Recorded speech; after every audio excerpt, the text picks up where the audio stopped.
Oremos. Padre Celestial, te damos gracias una vez más por el privilegio de encontrarnos en este lugar para estudiar tu palabra y escuchar tu voz. Pedimos, Señor, que tu Espíritu Santo nos acompañe. Abre nuestras mentes y corazones para recibir la semilla de la verdad. Te lo pedimos en el precioso nombre de tu Hijo, Cristo Jesús. Amén. Un saludo muy cordial a todos los que nos acompañan hoy en esta reunión.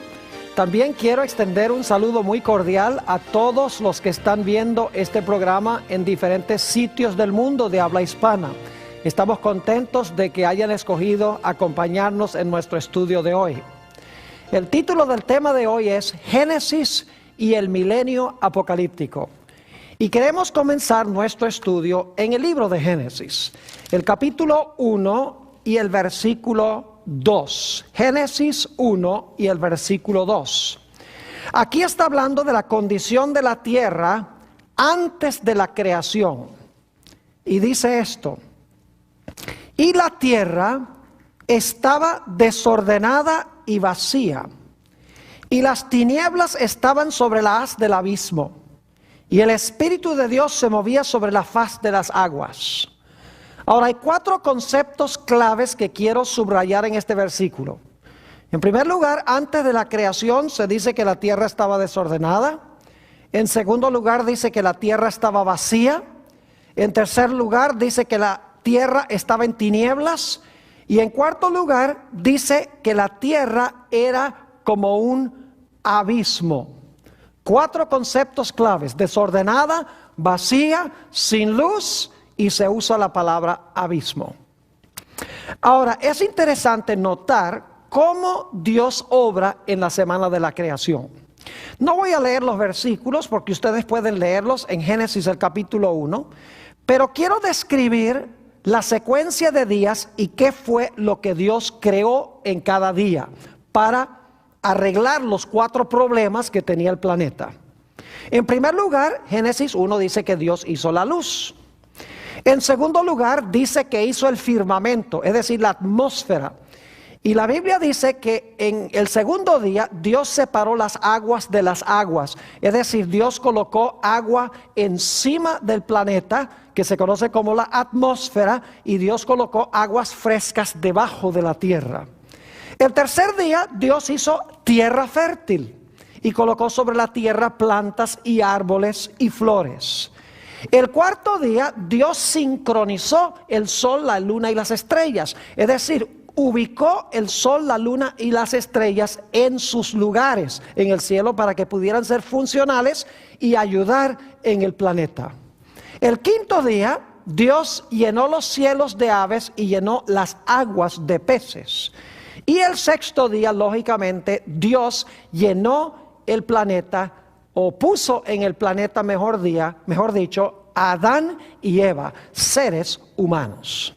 Así que Dios en la semana de la creación hizo luz, el firmamento, puso aguas frescas debajo de la tierra, colocó el sol, la luna y las estrellas en sus lugares, creó aves, creó peces, creó animales terrestres el sexto día y creó seres humanos. Y cuando Dios terminó su obra, la tierra estaba ordenada, estaba llena y tenía luz. Ya no se podía describir la tierra como un abismo, porque la tierra ahora tenía orden, la tierra estaba llena. La Biblia nos enseña, sin embargo, que va a venir un momento en la historia del mundo a donde Dios va a reversar la creación. Es decir, Dios va a deshacer lo que Él hizo en la semana de la creación.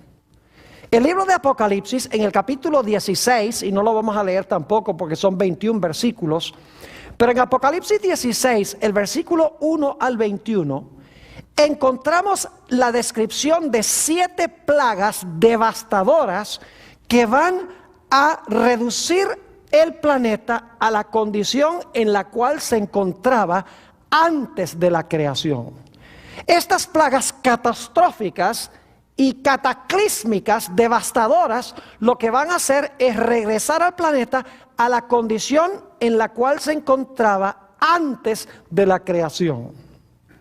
Es interesante notar que las 7 postreras plagas culminan con la segunda venida de Jesús. Es decir, después que las plagas han devastado al planeta, el proceso de desolación y destrucción culminará con la segunda venida de Jesús. Quiero que notemos este evento como se describe en Jeremías 4 y el versículo 19. Jeremías 4 y el versículo 19. Habla aquí de el evento que conocemos como la segunda venida de Jesús. Y hay 2 palabras claves que quiero que notemos en este versículo. Hay la palabra trompeta y está la palabra guerra o la palabra batalla. Note lo que dice Jeremías 4:19. Leamos. Mis entrañas, me duelen las fibras de mi corazón. Mi corazón se agita dentro de mí. No callaré. Y ahora escuchen. Porque sonido de trompeta has oído, oh alma mía, pregón de ¿qué? Pregón de guerra. 2 ideas. La trompeta y el sonido de ¿qué? O el pregón de guerra. Ahora, esto es importante porque el Nuevo Testamento nos indica que cuando Cristo venga, Él viene con el sonido de la trompeta. Note lo que dice 1 Corintios 15 y el versículo 51 y 52. 1 Corintios, el capítulo 15 y el versículo 51 y 52. Leamos. Dice el apóstol Pablo. He aquí os digo un misterio. No todos dormiremos, pero todos seremos transformados. En un momento, en un abrir y cerrar de ojos. ¿Y cuándo será? A la final, trompeta. Porque se tocará la trompeta y los muertos serán resucitados incorruptibles y nosotros seremos transformados. Fíjense que así, aquí se nos dice que se va a tocar la trompeta y eso va a marcar la resurrección de los muertos y la transformación de los que están vivos. Noten también Primera de Tesalonicenses, el capítulo 4 y el versículo 16. La misma idea del sonido de la trompeta. Dice allí, leyendo todos, porque el Señor mismo, con voz de mando, con voz de arcángel, y ahora escuchen, y con trompeta de Dios, descenderá del cielo, y los muertos en Cristo resucitarán primero.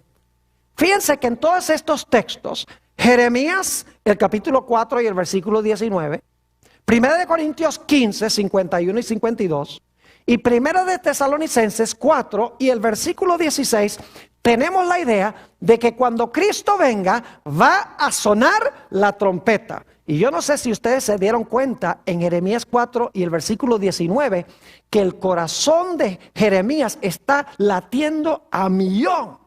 Dice que su corazón rugía dentro de él porque él está presenciando este evento con el son de la trompeta, la segunda venida de Jesús. Y está viendo una guerra que se está realizando. Ahora, hemos visto que la trompeta suena cuando Cristo venga, pero la pregunta es, ¿por qué dice Jeremías que él ha oído pregón de guerra?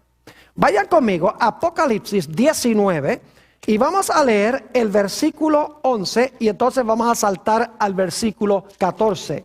Apocalipsis 19 y el versículo 11 está describiendo la segunda venida de Jesús.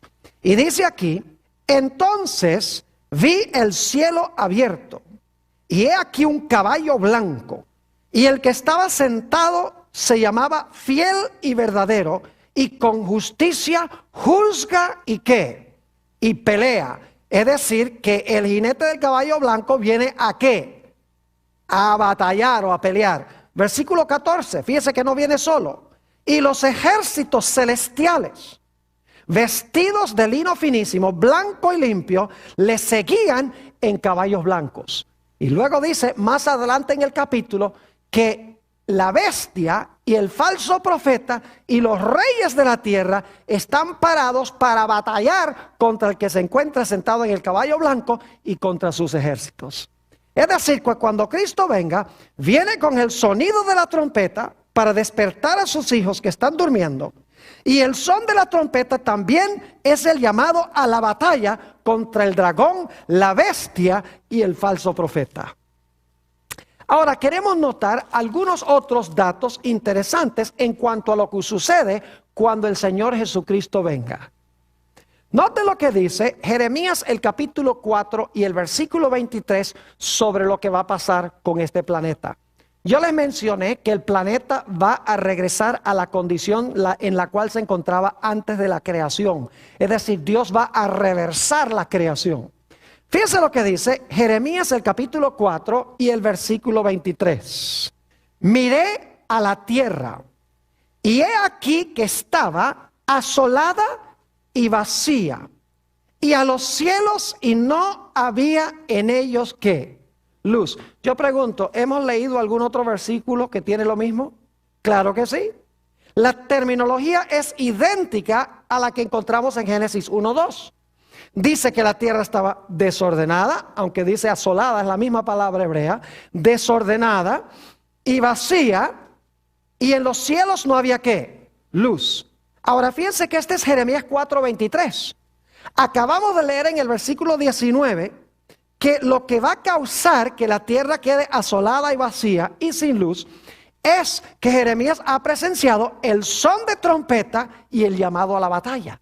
Es decir, es la segunda venida de Jesús, culminando las 7 postreras plagas que van a reducir a la tierra a la condición en la cual se encontraba antes de la creación. Ahora, no voy a leer todos los textos, se los voy a mencionar para que ustedes vean cómo las plagas de Apocalipsis devuelven al planeta a la condición en la cual se encontraba antes de la creación.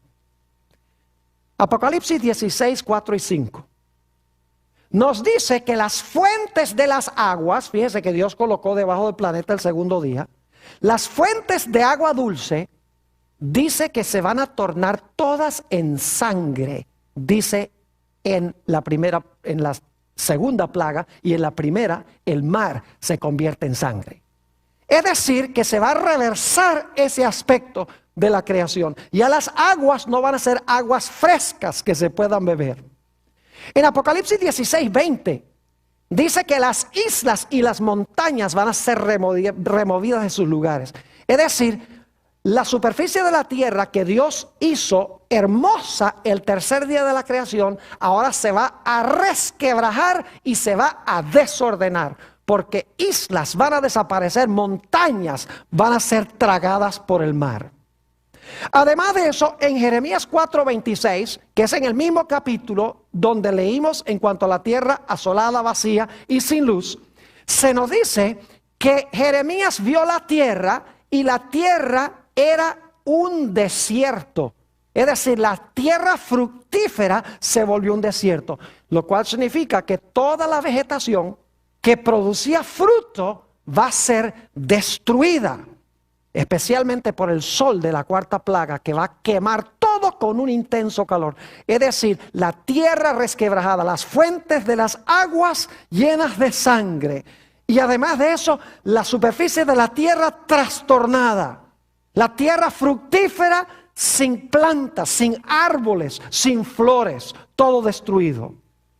Además de eso, nos dice en Apocalipsis el capítulo 16 que la tierra, después que el sol queme la vegetación, el planeta va a quedar en tinieblas. La quinta plaga es una plaga de tinieblas. Y lo que va a pasar, según San Mateo 24, 29 y 30, es que el sol y la luna y las estrellas, cuando Dios deje oír su voz, van a ser removidas de sus lugares. Dice, las potestades de los cielos serán conmovidas. Y por eso el planeta va a quedar como al principio en oscuridad después que el sol quema toda la vegetación. Jeremías 4:25 dice que Jeremías miró la tierra y no había aves en ninguna parte. Todas las aves se habían ido, es decir, todas las aves habían muerto. Además de eso, Apocalipsis 16:3 dice que todos los peces que estaban en el mar murieron. En Jeremías 4:25, Jeremías dice, miré la tierra y no tenía habitante alguno. Es decir, todos los seres humanos habían perecido. Es más, en Jeremías 25:33, si quieren ir conmigo un momento allí, Jeremías el capítulo 25 y el versículo 33, se nos dice qué va a pasar con los seres humanos cuando el Señor Jesucristo venga. Dice allí, y yacerán los muertos de Jehová en aquel día, desde un extremo de la tierra hasta el otro. No se endecharán, ni se recogerán, ni serán enterrados. Como estiércol quedarán sobre la faz de la tierra. Es decir, que todos los seres humanos en el planeta Tierra van a perecer. ¿Se dieron cuenta cómo esta descripción de Apocalipsis y de Jeremías demuestra que la creación va a regresar a la condición en la cual se encontraba en su estado caótico antes de que Dios creara los cielos y la tierra? Las aves no están, los peces se mueren, la vegetación se quema, la oscuridad impera, el sol, la luna y las estrellas son desquiciados, las fuentes de las aguas se llenan de sangre, la superficie de la tierra que Dios hizo hermosa al tercer día se resquebraja y se daña. Es decir, la tierra regresa a la condición en la cual se encontraba antes de la creación. Y saben ustedes que hay muchas iglesias que enseñan que durante los 1000 años va a haber gente viviendo aquí en el planeta. Y yo les pregunto, ¿cómo es que puede haber gente viviendo en el planeta Tierra después de esta descripción? ¿Acaso podía vivir gente aquí en la Tierra antes de la creación? No. ¿Cómo podía vivir si no tenían atmósfera que respirar? ¿Cómo podían vivir si no había vegetación que comer? ¿Cómo podían vivir si el sol y la luna no marcaban las estaciones y el tiempo? ¿Cómo podían vivir los animales sin vegetación? Es decir, que con el planeta en esta situación es imposible que en este mundo viva algún ser humano durante el milenio acá. Es una imposibilidad. Sin embargo, muchas iglesias enseñan que esta tierra va a ser un hermoso paraíso como el huerto del Edén, y el Señor Jesucristo se va a sentar en el trono de David y aquí la gente va a vivir feliz durante un periodo de 1000 años. Es imposible porque las plagas y la segunda venida habrán devastado completamente al planeta Tierra. Ahora yo pregunto, ¿qué pasará con los impíos y con los justos cuando vengan las plagas y cuando se realice la segunda venida? ¿Qué va a pasar con los impíos y con los justos? Noten Isaías, el capítulo 24 y el versículo 1 al 4, con lo que va a pasar aquí en la tierra. Isaías 24 y el versículo 1 al 4. He aquí que Jehová vacía la tierra y la desnuda. Fíjense las expresiones. Dice, vacía la tierra y la desnuda. Y trastorna su faz, es decir, su superficie, y hace esparcir a sus moradores. Y sucederá así como al pueblo, también al sacerdote, como el siervo, así a su amo, como a la criada, su ama, como al que compra, al que vende, como al que presta, al que toma prestado, como al que da al ogro, así como al que lo recibe. Es decir, a todo el mundo le va a pasar por igual. Versículo 3. La tierra será enteramente vaciada y completamente saqueada, porque Jehová ha pronunciado esta palabra. Se destruyó, cayó la tierra, enfermó, cayó el mundo, enfermaron los altos pueblos de la tierra. Fíjense cómo se describe la devastación que va a venir al planeta Tierra, la catástrofe, el cataclismo que va a pegar sobre este planeta. Ahora, cuando venga esta destrucción, ¿será que no va a quedar nadie aquí? Sigamos leyendo en el versículo 6 de Isaías 24. Dice, por esta causa la maldición consumió la tierra y sus moradores fueron asolados. Fíjense que los moradores de la tierra son asolados. Y ahora escuchen esto. Por esta causa fueron consumidos los habitantes de la tierra. Y dice en la versión del 60 de donde estoy leyendo, y disminuyeron los hombres. Ahora necesito explicarles algo sobre esa palabra disminuyeron. Una mejor traducción sería quedaron pocos hombres. Es decir, cuando la tierra sea devastada, dice, quedaron pocos hombres. Y entonces alguno dirá, pero Pastor Bor, usted acaba de decir que cuando se realice esto, no va a quedar nadie. Todos van a perecer. Entonces, ¿quiénes son los que quedan aquí? ¿Quiénes son los pocos que quedan? ¿Quiénes son los que permanecen después que el número de hombres disminuyen? Necesitamos regresar a Génesis, el capítulo 7 y el versículo 23 y 24. Génesis 7 y el versículo 23 y 24. Fíjense qué interesante esto. Vamos a leer este pasaje que tiene la mismita palabra hebrea. Dice allí en Génesis 7, 22, hablando del diluvio, leamos, todo el que tenía aliento de espíritu de vida en sus narices. Todo lo que había en la tierra, ¿qué? Murió. Así fue destruido todo ser que vivía sobre la faz de la tierra. Desde el hombre hasta la bestia, los reptiles y las aves del cielo, y fueron raídos de la tierra. ¿Cuántos de los que estaban en la tierra murieron? Todos. Pero permanecieron unos poquitos después que se disminuyeron todos. ¿Quedaron algunos? ¿Sí o no? Sí. ¿Y quiénes fueron los que quedaron? ¿Los malos o los buenos? Oh, los que fueron dejados o los que quedaron fueron los buenos. Porque dice en la última parte del versículo, y quedó, esa es la mismita palabra, disminuyeron de Isaías 24, quedó solamente Noé y los que con él estaban en el arca. Es decir, cuando se disminuyen los hombres que van a ser destruidos por esta catástrofe devastadora, ¿quiénes son los únicos que van a quedar? Los únicos que van a quedar vivos son ¿quiénes? Los justos, representados por Noé y su familia. Ahora, ¿por qué traigo a colación esto? Porque hay muchos que enseñan hoy en día que Jesús va a venir a este mundo en un rapto,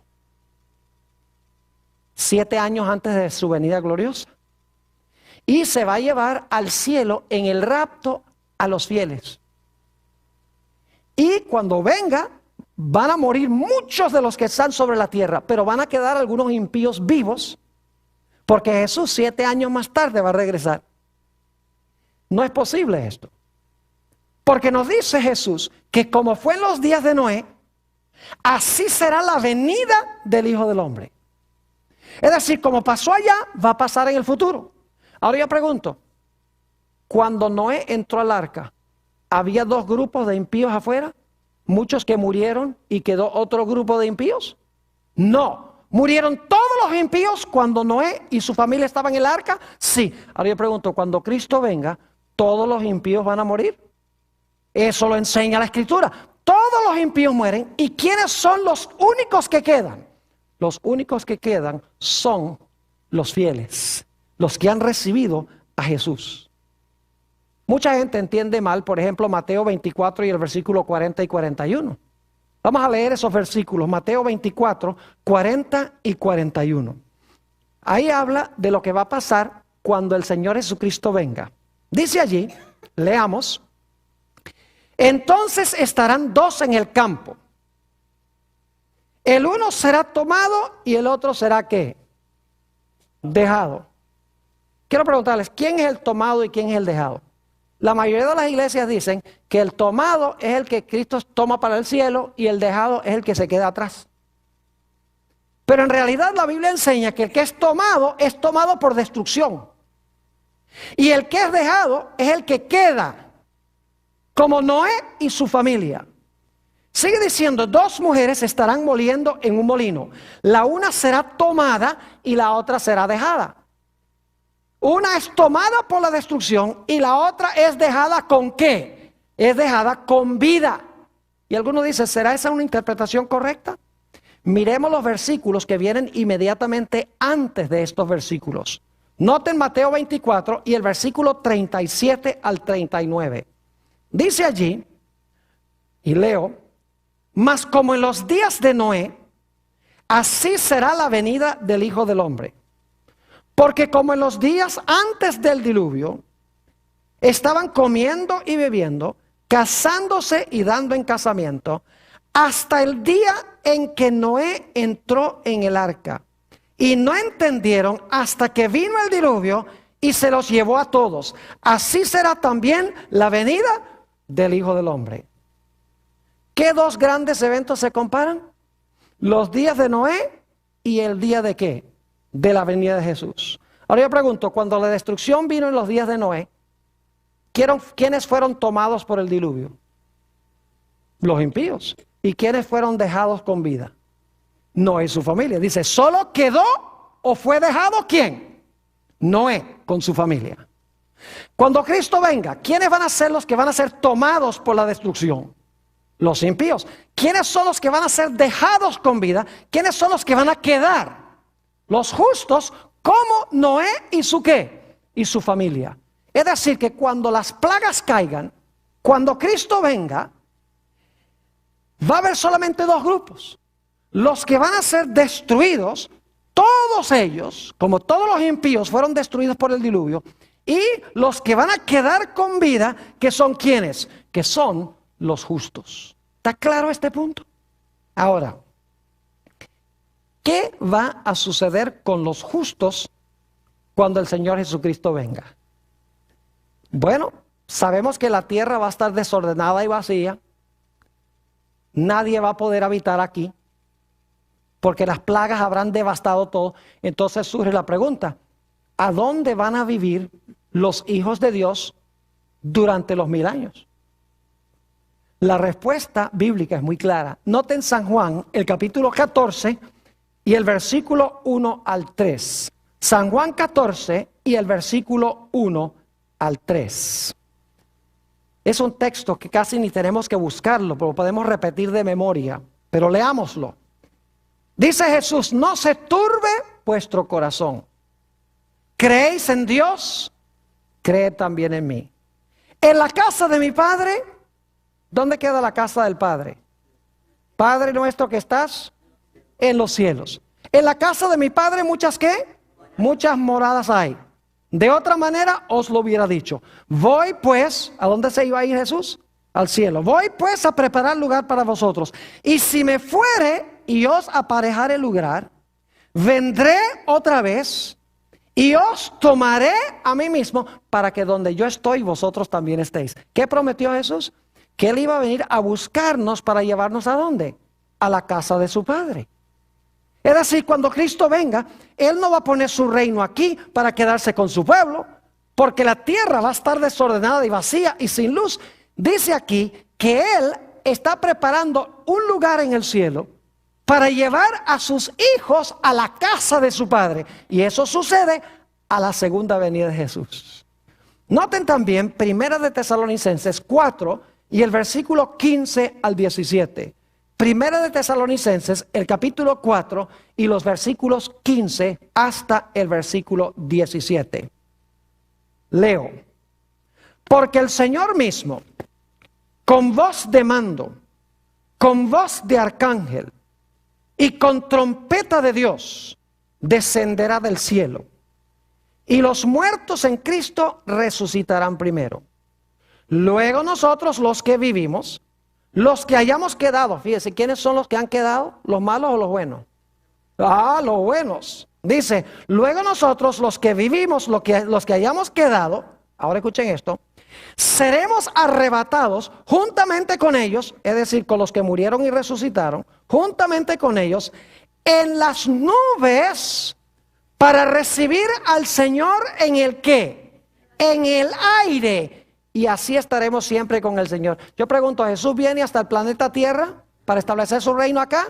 No, somos arrebatados en las ¿qué? En las nubes para recibir al Señor. ¿A dónde? En el aire. Y nos va a llevar a la casa de su Padre. ¿Y qué va a pasar con todos los impíos? Como en los días de Noé, todos van a ser tomados por la destrucción. Todos van a ser destruidos cuando Cristo venga. Es decir, todos los impíos estarán muertos, todos los justos, los que murieron en Cristo y los que están vivos van a ser ¿qué? Arrebatados en las nubes y Cristo se los va a llevar a la casa de su Padre. Noten lo que dice Mateo 24 y el versículo 31. Mateo 24 y el versículo 31 nos dice que Jesús, cuando esté viniendo en las nubes, antes de que Él llegue a la tierra, porque Él no va a tocar la tierra, dice que va a ser algo muy interesante. Mateo 24 y el versículo 31 dice: y enviará sus ángeles. Eso es muy importante. ¿Qué va a hacer Jesús? Si Él va a venir hasta la tierra, ¿para qué los va a enviar? Él tiene que estar en el aire. ¿Y qué está haciendo? Está enviándolos. Dice, y enviará sus ángeles con gran voz de ¿qué? Lo mismo que vimos antes, con voz de trompeta. Y juntarán a sus ¿qué? A sus escogidos de los cuatro vientos, desde un extremo del cielo hasta otro. Es decir, Jesús está arriba. Él manda a sus ángeles a buscar a sus escogidos y arrebatarlos en las nubes, dice la Biblia. ¿Qué son las nubes? Las nubes son nubes de ¿qué? De ángeles. La nube que se llevó a Jesús al cielo era una nube de ¿qué? Era una nube de ángeles.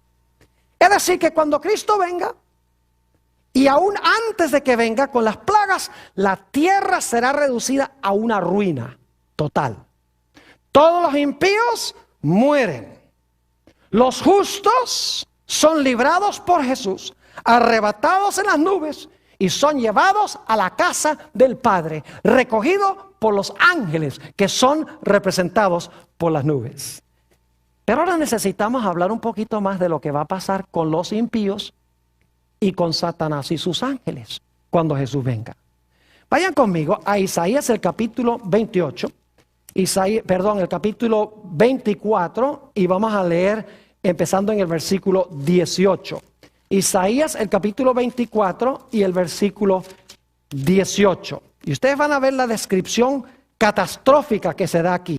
Y acontecerá que el que huyere de la voz del terror caerá en el foso. Y el que saliere del medio del foso será preso en la red. Porque de lo alto se abrirán ventanas y temblarán los cimientos de la tierra. ¿Se dan cuenta qué es lo que se está describiendo aquí? Es la segunda venida de Jesús. Sigue diciendo en el versículo 19, será quebrantada del todo la tierra, enteramente desmenuzada será la tierra, en gran manera será la tierra conmovida, temblará la tierra como un ebrio y será removida como una choza y se agravará sobre ella su pecado y caerá y nunca más se levantará el planeta como lo conocemos hoy, hasta que Dios haga un planeta nuevo. ¿Se dan cuenta qué es lo que está diciendo aquí? La tierra va a ser resquebrajada, la tierra va a ser vaciada. Dice aquí que la tierra va a temblar, va a haber un terremoto mundial. La séptima plaga habla de un terremoto en el libro de Apocalipsis. Y ahora quiero que noten lo que dice el versículo 21. Ya hablamos de lo que va a pasar con los justos, ahora hablemos de lo que va a pasar con los impíos y Satanás y sus ángeles. Versículo 21. Acontecerá en aquel día. ¿Cuál día? ¿Qué día se acaba de describir? El día que Jesús venga, ¿verdad que sí? Y acontecerá en aquel día que Jehová castigará al ejército de los cielos en lo alto. ¿A quiénes va a castigar?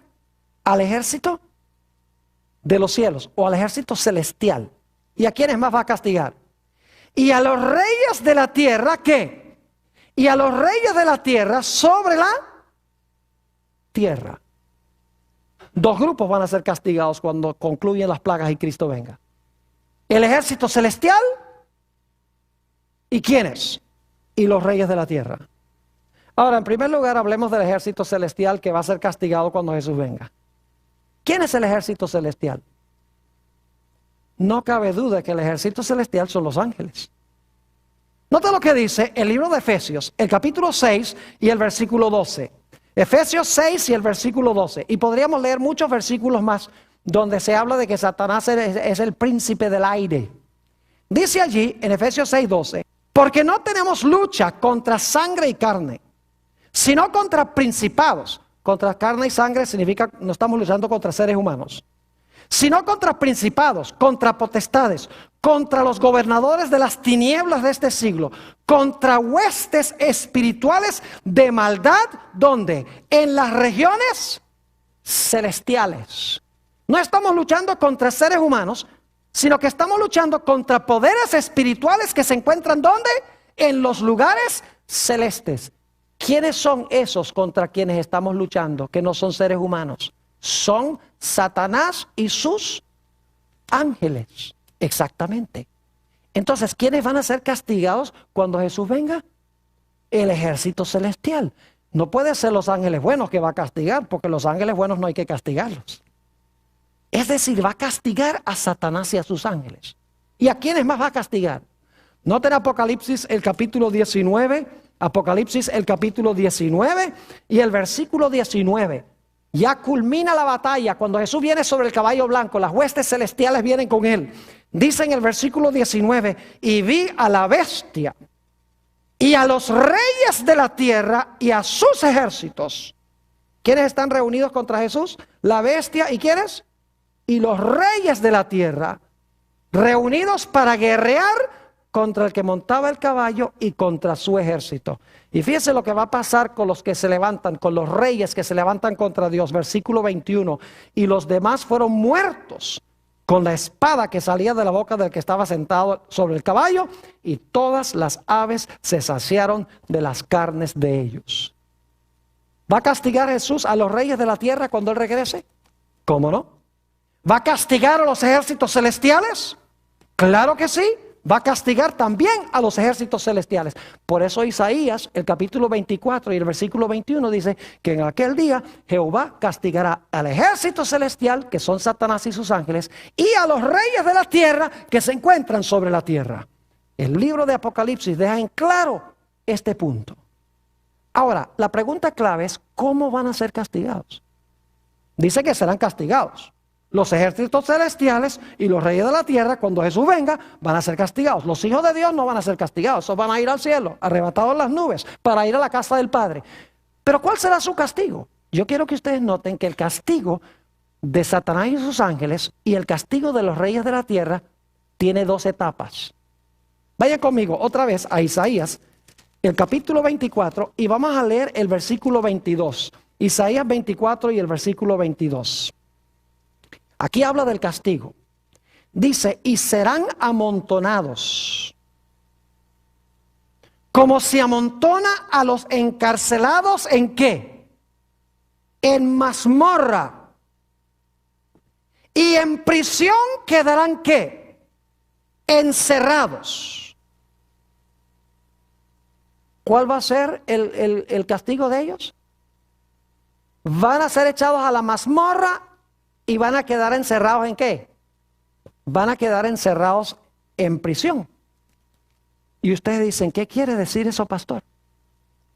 Permítame mencionarles algo sobre la palabra mazmorra que se usa aquí. Van a ser echados en la mazmorra. Esa palabra mazmorra se usa de dos formas en el Antiguo Testamento. Es una palabra versátil. Puede referirse a un lugar a donde se retiene gente viva hasta que se decida qué es lo que se va a hacer con ellos. Pero también es una palabra que se usa para hablar del sepulcro, a donde van los muertos.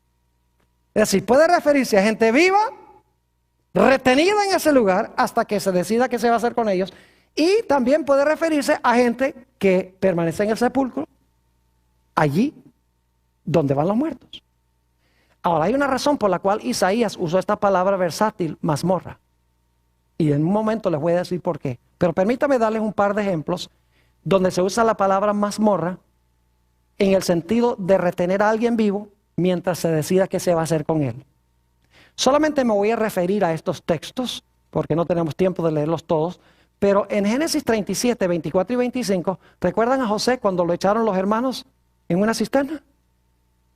Esa palabra cisterna es la idéntica palabra que se traduce mazmorra en Isaías 24. Y a José lo echaron ahí hasta que pudieran decidir qué es lo que iban a hacer con él. Ahora, otro lugar donde se usa es Jeremías 38:6, para hablar del profeta Jeremías. El profeta Jeremías también fue echado en una cisterna. Es la misma palabra de Isaías 24, mazmorra. Y a Jeremías lo echaron ahí hasta que pudieran decidir qué es lo que iban a hacer con él. Es decir, fue retenido en la mazmorra estando ¿qué? Estando vivo. Pero saben que la palabra se puede usar también para hablar de retener gente en el sepulcro que está muerta. Noten un ejemplo. Isaías 38 y el versículo 18. Isaías 38 y el versículo 18. Dice allí, y leo, porque el Seol no te exaltará. Seol significa sepulcro. Ni te alabará la ¿qué? La muerte. Ni los que descienden al sepulcro esperarán tu verdad. La palabra sepulcro allí es la mismita palabra que se traduce mazmorra en Isaías 24. Es decir, esto está hablando de un lugar a donde va gente muerta. Es decir, esa palabra puede significar gente estando viva que se retiene en un lugar, o gente que está muerta que es retenida por el sepulcro. Y ustedes dicen, Pastor Borg, ¿por qué es importante esto? Porque el libro de Apocalipsis nos enseña que todos los impíos van a estar muertos durante los 1000 años. Es decir, van a ser retenidos en la mazmorra por 1000 años estando muertos. Pero el mismo libro de Apocalipsis nos enseña que Satanás y sus ángeles van a ser retenidos y encarcelados aquí, no muertos sino vivos. Es decir, los reyes de la tierra y los ejércitos celestiales, ambos van a ser retenidos aquí. Los impíos estando muertos, porque ya leímos que van a ser destruidos. Y Satanás y sus ángeles retenidos aquí, pero estando ¿qué? Pero estando vivos. ¿Ustedes recuerdan esa palabra abismo en Génesis el capítulo 1 y el versículo 2? Note lo que dice Apocalipsis el capítulo 20. Apocalipsis el capítulo 20. Y quiero leer el versículo 2 y 3. Apocalipsis 20, 2 y 3. Fíjense lo que va a pasar con Satanás. Ya leímos de que los reyes de la tierra van a ser destruidos por la espada que sale de la boca del que viene sentado en el caballo. Pero noten lo que dice de Satanás. Dice, y prendió al dragón, la serpiente antigua, que es el diablo y Satanás. ¿Y qué le hizo? Lo ató por 1000 años. ¿Y lo arrojó a dónde? Al abismo. En Génesis la palabra abismo describía el planeta en un estado caótico, en un estado desordenado, vacío y sin luz. ¿En qué condición va a estar la tierra cuando Satanás sea prendido? En la misma condición. Porque dice aquí, prendió al dragón, la serpiente antigua, que es el diablo y Satanás, ¿y qué hizo? Y lo ató por 1000 años y lo arrojó al abismo. ¿Y qué hizo? Y lo encerró. Y puso sus sellos sobre él para que no engañase más a las naciones hasta que fuesen cumplidos 1000 años. Y después de esto debe ser desatado por un poco de tiempo. Yo pregunto, ¿Satanás va a ser amarrado aquí estando vivo, sí o no? Claro que sí. ¿Y los reyes de la tierra en qué condición van a estar retenidos acá? Estando muertos. Ahora, note lo que dice.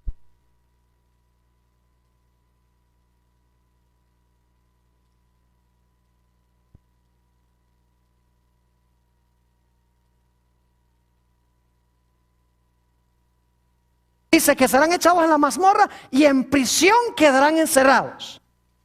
Es decir, el castigo de los reyes de la tierra es que van a ser retenidos por el sepulcro.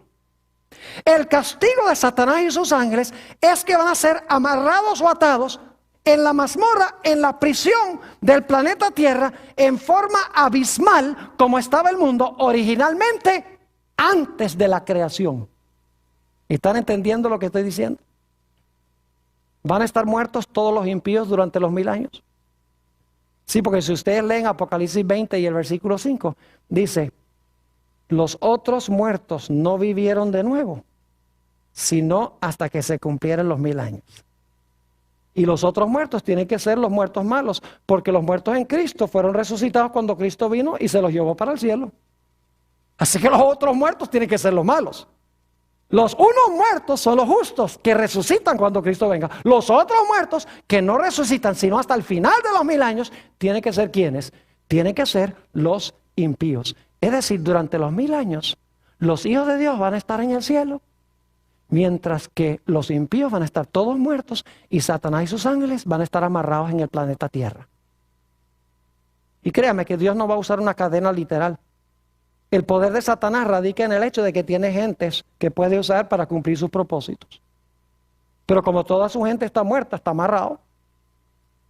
Él no tiene poder sin gente. Porque mientras tiene gente puede engañar, si no tiene gente no engaña. Es decir, está amarrado porque toda su gente está ¿qué? Porque toda su gente está muerta. Ahora la pregunta es, ¿cuánto tiempo van a permanecer ahí en la cárcel? Oh, 1000 años. Vamos a Isaías 24 para que ustedes vean cómo ya el profeta Isaías tenía esto contemplado. Isaías el capítulo 24.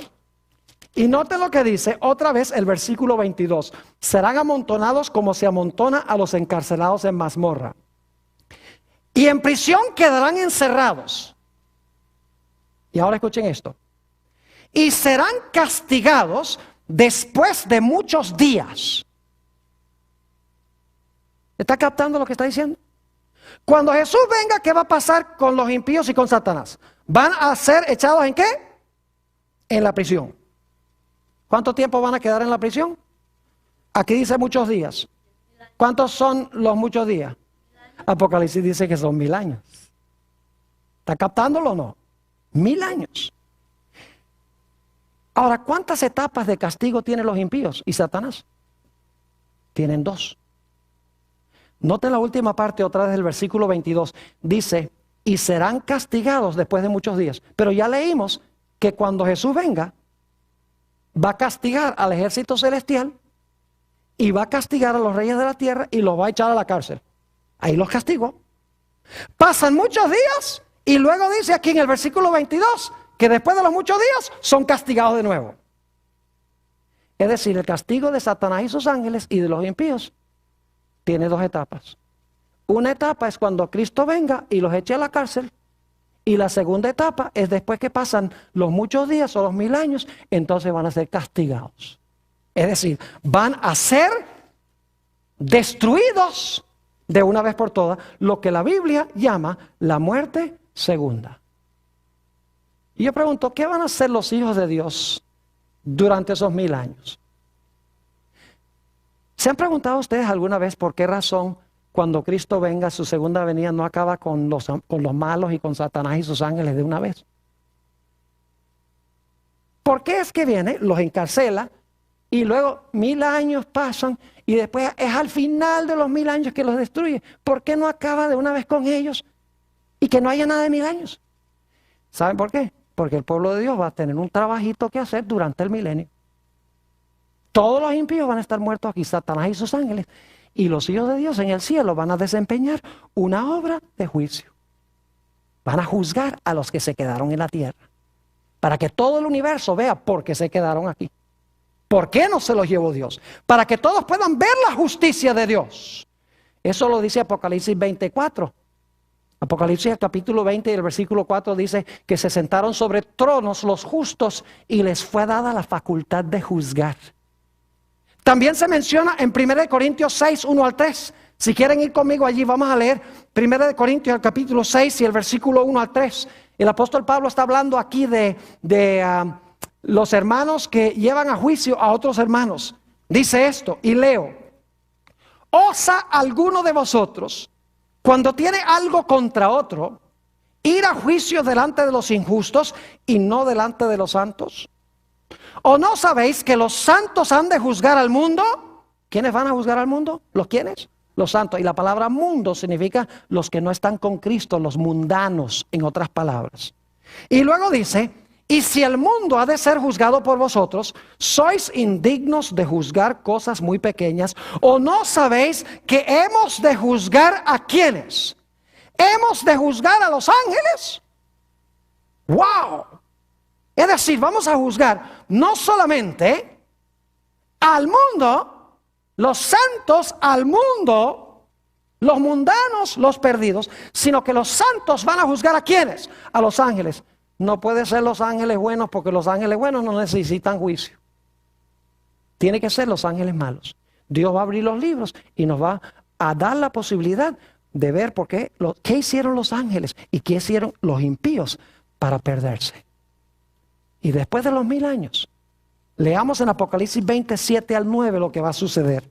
Apocalipsis 20 y el versículo 7 al 9, Dios ahora va a ejecutar la sentencia que su pueblo ha determinado durante los 1000 años. Dice en Apocalipsis 27, y leo: cuando los 1000 años se cumplan, Satanás será suelto de su prisión. ¿Qué significa eso, que Satanás va a ser suelto de su prisión?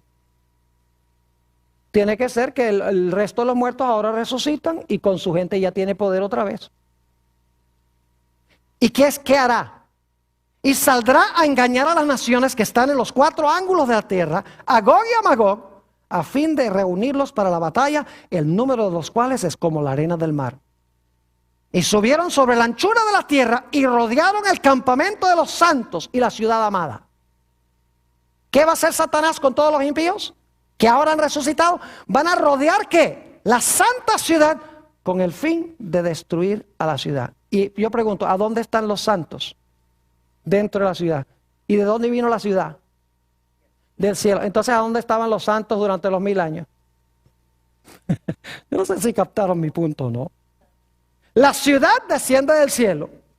Los santos están en la ciudad, por lo tanto, los santos deben haber estado en la ciudad, en el cielo. Así de sencillo es. Y luego dice qué va a pasar con ellos. Y dice, y de Dios descendió ¿qué cosa? Fuego del cielo y los ¿qué? Fuego del cielo y los consumió. Ahora vamos rápidamente a Isaías 24, porque tenemos un par de cosas más que estudiar. Isaías el capítulo 24, y vamos a leer el versículo 23. ¿Qué va a pasar después de los muchos días cuando Satanás y sus ángeles y los impíos sean destruidos? El versículo 23 dice, escuchen bien, la luna se avergonzará. Esto es después de los muchos días, después de los 1000 años. La luna se avergonzará y el sol se confundirá. Qué terminología rara, que la luna se va a avergonzar y el sol se va a confundir. ¿Cuándo va a ser eso? Cuando Jehová de los ejércitos reine en el monte de Sión. ¿Y dónde? Y en Jerusalén. Y delante de sus ancianos sea glorioso. Cuando Jehová reine en Jerusalén, la luna se va a avergonzar y el sol se va a confundir. ¿Qué terminología rara es esa?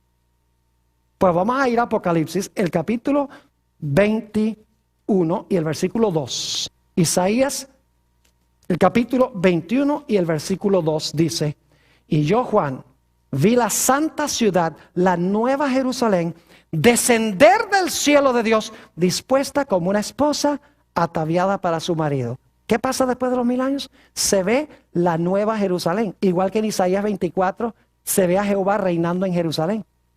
¿Y el sol y la luna qué?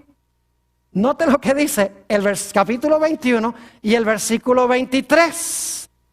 Hablando de la ciudad, dice, la ciudad no tiene necesidad ni de luna que brille en ella.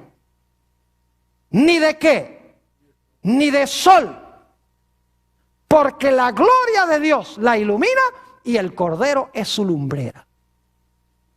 ¿Qué significa que la luna se va a avergonzar y el sol se va a confundir? Significa el hecho de que dentro de la ciudad, a donde Jehová reina, no se necesita ni sol ni luna. No es que no haya, va a haber sol y luna.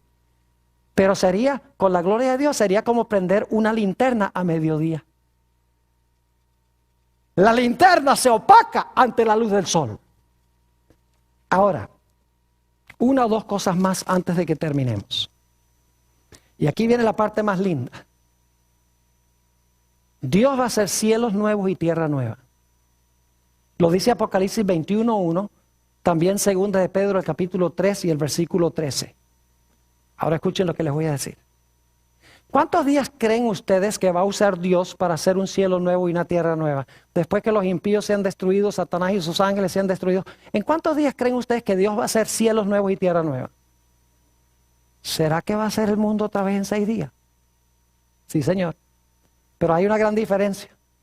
Al principio, cuando Dios hizo los cielos y la tierra, Adán y Eva no andaban por ahí. Adán y Eva no vieron a Dios crear nada. Aun cuando Dios creó a Eva, durmió a Adán. Así que Adán y Eva no vieron a Dios crear absolutamente nada. Tenían que aceptar de que Dios era el creador por fe. Porque Dios dijo, yo soy el creador, tenía que aceptarlo porque Dios lo dijo. Pero escuchen bien, al final de los 1000 años, cuando los impíos y Satanás y sus ángeles sean destruidos en las llamas del fuego, los justos estarán dentro de la ciudad y estarán vivos. Y cuando Dios diga, sea la luz, sea el firmamento, Produzca la tierra árboles y plantas y flores. Ocupen el sol, la luna y las estrellas sus lugares. Llénense los cielos de aves y las aguas de peces. Produzca la tierra seres vivientes.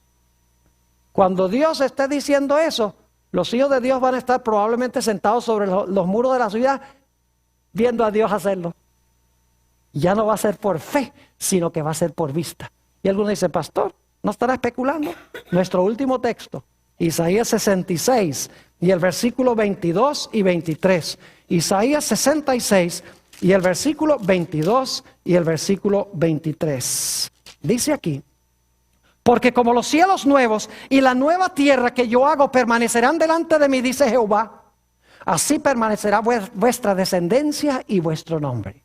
Y ahora escuchen, y de mes en mes, y eso es para comer del árbol de la vida, porque Apocalipsis 22:2 dice que comeremos del árbol, que el árbol de la vida produce su fruto cada mes. Y de mes en mes, y de día de reposo en día de reposo, o de sábado en sábado, vendrán todos a adorar delante de mí, dijo Jehová. Dios va a hacer cielos nuevos y tierra nueva, y cada sábado vamos a venir ¿a qué? A adorarle. ¿Y por qué vamos a venir a adorarle? Porque Él es el creador del cielo nuevo y de la tierra nueva. Es decir, conmemorará el sábado la nueva creación.